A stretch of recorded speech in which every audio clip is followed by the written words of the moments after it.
Hello everyone and welcome back to another Zano list video. And in this video, I want to showcase you Zano.cash.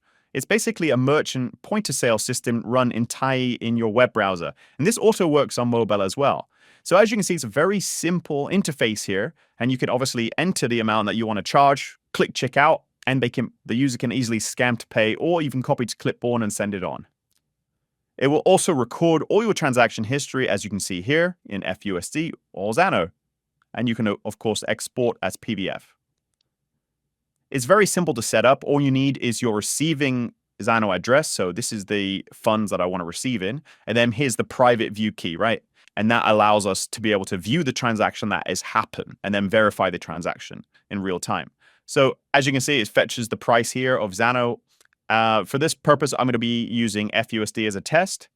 As you can see, $1 checkout. And if I open my Zano wallet, and then this is the address I'm setting to, I change to Freedom Dollar, select 1, and click send. Enter the master password to send.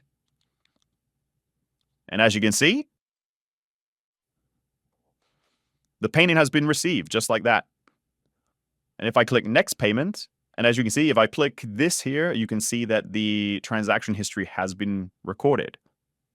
This website is currently live. Please go ahead and check it out at Zano.cash. Thank you guys for watching, and I hope you have a great day.